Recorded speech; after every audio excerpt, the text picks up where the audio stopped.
La nuit avant Noël. C'était la nuit de Noël, un peu avant minuit, alors où tout est calme, même les souris. On avait pendu nos bas devant la cheminée pour que le Père Noël les retrouve dès son arrivée. Blottis bien au chaud dans leur petit lit, les enfants sages s'étaient déjà endormis. Maman et moi, dans nos chemises de nuit, venions à peine de souffler la bougie, quand au dehors, un bruit de clochette me fit sortir d'un coup de sous ma couette. Filant comme une flèche vers la fenêtre, je scrutais tout là-haut le ciel étoilé. Au-dessus de la neige, la lune étincelante illuminait la nuit comme si c'était le jour. Je n'en crus pas mes yeux quand apparut au loin un traîneau et 8 rennes pas plus gros que le poing.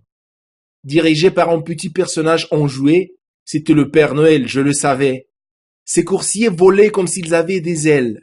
Et lui chantait afin de les encourager.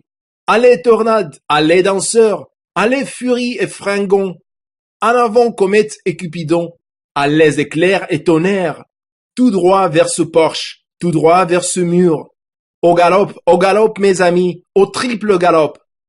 Pareil aux feuilles mortes emportées par le vent, qui montent vers le ciel pour franchir les obstacles, les coursiers s'envolèrent jusqu'au-dessus de ma tête, avec le traîneau, les jouets et même le Père Noël. Peu après, j'entendis résonner sur le toit le piétinement fougueux de leurs petits sabots. Une fois la fenêtre refermée, je me retournai, juste quand le Père Noël sortait de la cheminée. Son habit de fourrure, ses bottes et son bonnet étaient un peu salis par la cendre et la suie. Jeté sur son épaule un sac plein de jouets, lui donnait l'air d'un bien curieux marchand. Il avait des joues roses, des fossettes charmantes, un nez comme une cerise et des yeux pétillants, une petite bouche qui souriait tout le temps et une très grande barbe aussi blanche que la neige. De sa pipe allumée coincée entre ses dents montait un tourbillon de volutes de fumée. Il avait le visage épanoui et son ventre tout rond, sautait quand il riait comme un petit ballon. Il était si dodu, si joufflu, cet espiègle le temps, que je me mis malgré moi à rire derrière ma main. Mais d'un clin d'œil et d'un signe de la tête, il me fit comprendre que je ne risquais rien.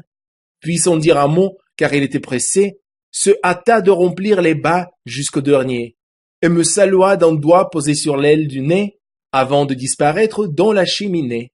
Et je l'entendis ensuite siffler son bel équipage. Ensemble, ils s'envolèrent comme une plume au vent. Avant de disparaître, le Père Noël cria « Joyeux Noël à tous et à tous, une bonne nuit !»